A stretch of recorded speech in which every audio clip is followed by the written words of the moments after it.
ওই সমস্ত মানুষদিগকে বলো যারা দুনিয়াতে ছেলে চিনতে ভুল করতো না, মেয়ে চিনতে ভুল করতো না, বিবি চিনতে ভুল করতো না, ব্যবসা বাণিজ্য টাকা পয়সা গাড়ি বাড়ি কোন জায়গায় ভুল তাদের হতো না। ফিদ দুনিয়া ওয়াল আখিরাহ সব জায়গায় সব ঠিকঠাক ছিল। আর যখন শরীয়তের কথা বলতে গেল বললো ওটা আমাদের কাজ না, ওটা মনি সাহেবরা করবে, আমরা ওতে না। বলে না বললে তুমি চলো নামাজ পড়ি দেখি। বললে ও সময় নাই, এত ব্যস্ত সময় ওদের হলো না। আর মরে যাওয়ার পরে জানাজার জন্য ইমাম সাহেবের জন্য শুধু লাইন পড়ে যায়। হ্যাঁ না ও মুসলমান, এটা ইমাম সাহেবের উপর ভাড়া দেখো না। এ পরিকল্পনা নিজের নিতে হবে, নিজের সন্তানকে জানাজা পড়ানোর জন্য তৈরি করে যেতে হবে। নিজের সন্তান যখন জানাজা দাঁড়িয়ে যাবে, পিতা খোদার কসম দিয়ে বলে গেলাম বাবাজি আমার ভাইয়েরা, ইমাম সাহেব জানাজা পড়লে যতটুকু না কষ্ট হবে, আপনার সন্তান যখন দাঁড়িয়ে যাবে, যখনই আল্লাহু আকবার তাহরিম বলে দাঁড়িয়ে যাবে, ওই সন্তানের কলিজাতে আঘাত হবে, মনে হবে এই সেই আমার পিতা সারাটা জীবন আমার জন্য মাথার ঘাম পায়ে ফেলতে দ্বিধা করে না, সারাটা জীবন নিজে ছাড়া বস্ত্র পরে কাটিয়ে দিল, আমার জন্য নতুন বস্ত্র ছাড়া বস্ত্র পরালো না। এই ভাববে আর পিতার জন্য যখন হাত তুলে দেবে রব্বানা শরীফ আন্না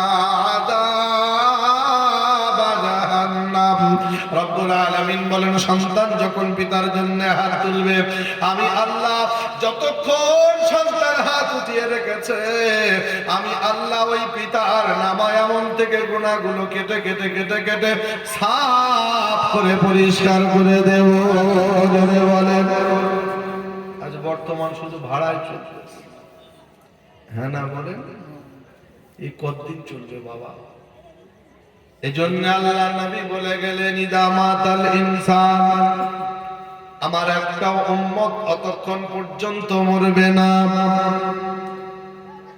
ইল্লা মিন সালাস আও সাদাকাতিন দারিয়া আও ইলমিন ইয়ানতাফিউ বিহা আও ওয়ালাদিন সালিহিন ইয়াদউ লাহু। আমার উম্মত তিনটে কাজ বাকি না রেখে যেন মারা যাও না। এক নাম্বার হলো সাদকা জারিয়া করে যাও। পয়সার অভাব নাই, গাড়ির অভাব নাই, বাড়ির অভাব নাই, তোমার পাশের বাড়ির একটা অভাব দুঃখীর মেয়ে বিয়ে হচ্ছে না, তার দিকে একটু খেয়াল করো। ওই মেয়েটা শ্বশুর বাড়ি গিয়ে যখন সুখে থাকবে, আপনার আব্বা মায়ের কবরে জান্নাতি হাওয়া বয়ে যাবে। যদি বলে বাবাজি আমার ভাইয়েরা, গ্রামের একজন চোখে দেখতে পেল না, তাকে একটু কিছু সহযোগিতা করে চোখে দেখার ব্যবস্থা করে দেন। আল্লাহ বলেন আমার ওই বান্দাটা যখন কারোর চোখে দেখার ব্যবস্থাটা করে দিল, আমি আল্লাহ তার আব্বা মায়ের কবরে জান্নাত দেখার ব্যবস্থা করে দেব। বলেন সাদকা জারিয়া করে যান। শুধু মাদ্রাসার মসজিদ তৈরি করার নাম সাদকা নয়, অসহায়কে সহযোগিতা করুন, এটাও সাদকা। আল্লাহ নবী বলেন ইদা মাতাল ইনসান কাতাহু আমালুহু ইল্লা মিন সালাস। এক নম্বরে হলো সাদকা করে যাও, দ্বিতীয় নম্বর হলো আওয়ালাদিন সালিহিন ইয়াদউ লাহু। এমন সন্তান দুনিয়াতে তোমরা রেখে যাও যে সন্তান হাত তোলার আগে পিতার কবরের গুনাহ খাতা আল্লাহ মাফ করে দেবে। এমন সন্তান আমাদের ঘরে ঘরে। হ্যাঁ না বলেন? আমাদের চিন্তা একটাই আছে, মাথায় একটাই আছে, আমার ছেলে কবে আইপিএস অফিসার হবে। হ্যাঁ না বলে 100 মধ্যে 99 জনের মাথার ধারণা মনি সাহেব করলে খেতে পাবে না, দিনদারি হলে সমাজে চলতে তারা পারবে না। বলে না বলছে একটু কথা মিথ্যা না বললে দুনিয়াতে চলা যায়। বলে না বাবাজি আমার ভাইরা, না সন্তান আপনি তৈরি করে যাবেন, আপনার আখিরাতের জিন্দেগি ভালো হবে। কারোর দিকে আপনি তাকাতে যাবেন কেন? আপনার সন্তান যখন নেক মুত্তাকি হবে, অবশ্যই অবশ্যই আপনার আখিরাতটা ভালো হবে। কে কি বললো ওটা তো বড় ব্যাপার নয়। এই জন্য বাবাজি আমার ভাইয়েরা, নবী বলল 2 নম্বরে নেক সন্তান তোমরা দুনিয়াতে রেখে যাও। 3 নম্বরে আল্লাহর নবী বললেন আও ইলমিন ইয়ানতাফিউ বিহা,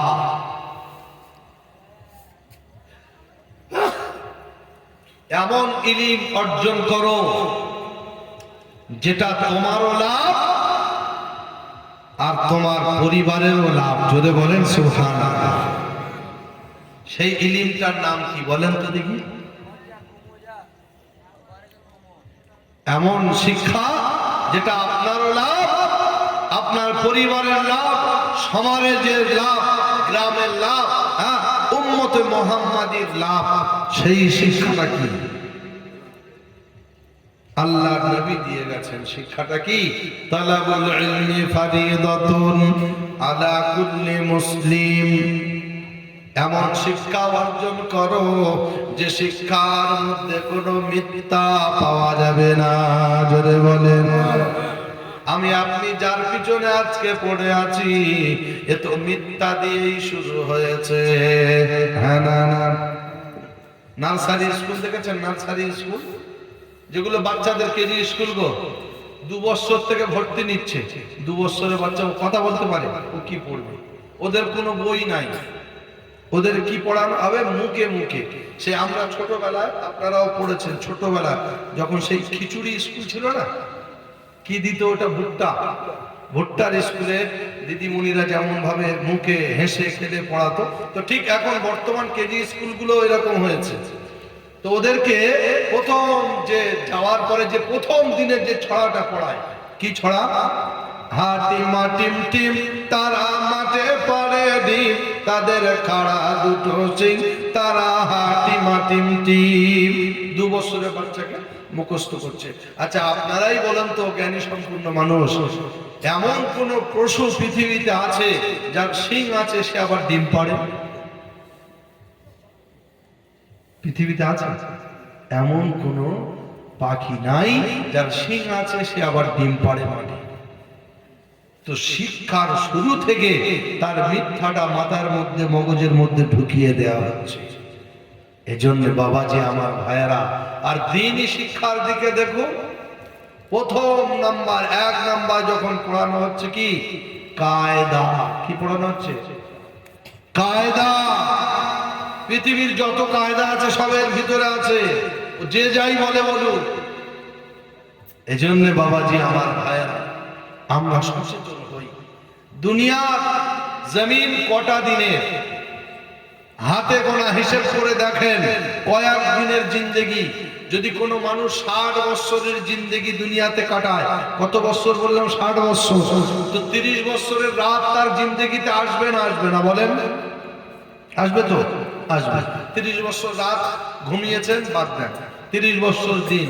আচ্ছা 30 বছরের মধ্যে শিশুকাল 15 বছর এসেছিল না? আসে নাই? প্রত্যেকের, আমার আপনার প্রত্যেকের এসেছে। তো 15 বছর আরো মাইনাস করুন, আর বৃদ্ধ বয়সে গিয়ে 10 বছর আরো মাইনাস করুন। মানে বৃদ্ধ বয়সে কোনো আমল শুদ্ধ হতে চায় না। এই ইস্তেঞ্জা সেরে উঠলো, আবার মাল বেরিয়ে গেল। এই সেরে উঠলো, আবার দাঁড়িয়েছে, অটোমেটিক ভাবে বেরিয়ে গেল। তো 10 বছর এরকম গোলমাল চলবে। 10 বছর বাদ দেন, 5 বছর। তো বলেন 5 বছরের ভিতরে বিবি, বাচ্চা, সংসার, আপনার শ্বশুর বাড়ি, মামার বাড়ি, খালার বাড়ি, খালুর বাড়ি, যাবতীয় আত্মীয় স্বজন, তাহলে আল্লাহর জন্য কতটুকু আমরা দিয়েছি? তারপরেও আল্লাহ বলছেন ফিদ দুনিয়া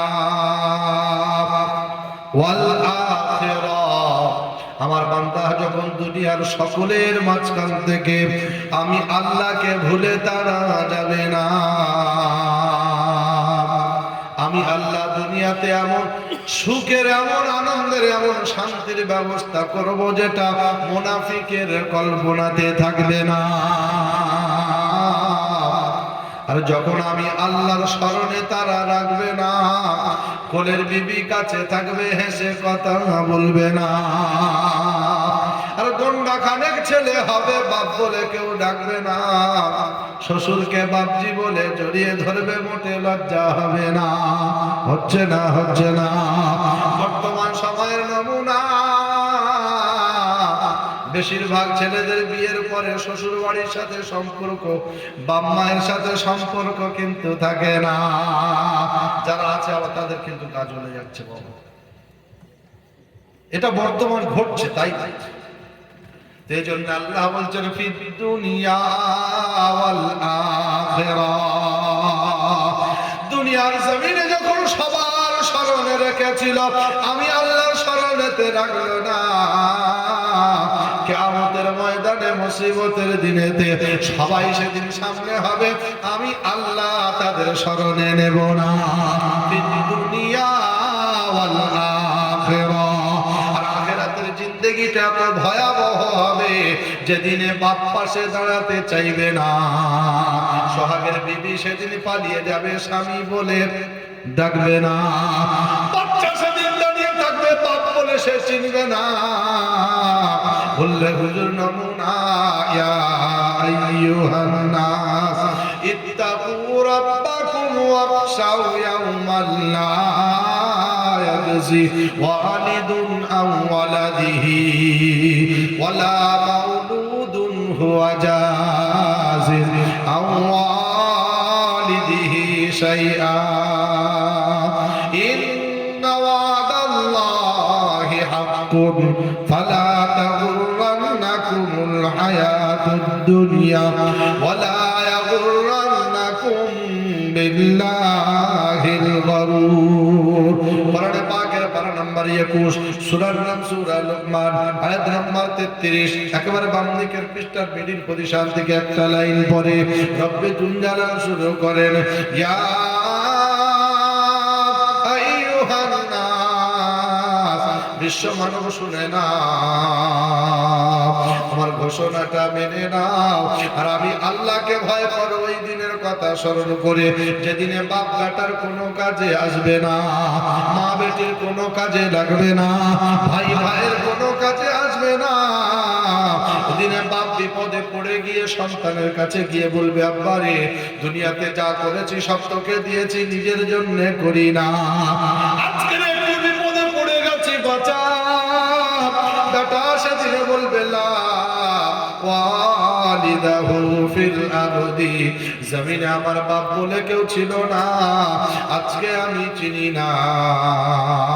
বেটাও বিপদে পড়ে গিয়ে আপনার কাছে দোহাই দিয়ে বলবে, আব্বা গো, দুনিয়াতে যা করেছো সব আমাকে দিয়েছো, অন্য কাউকে দিলে না। আমার জন্য তোমার বোনকে ফাঁকি দিলে, আমার জন্য তোমার ছোট ভাইকে ফাঁকি দিলে, শুধু আমাকে একটু শান্তিতে রাখার জন্যতে। আজ তোমার সেই বেটা বিপদে পড়ে গেছে, আব্বা আমাকে একটু বাঁচা। বাপ সেদিন বলবে লা ওয়ালাদাহু ফিল আরদি, জমিনে আমার সন্তান বলে কেউ ছিল না।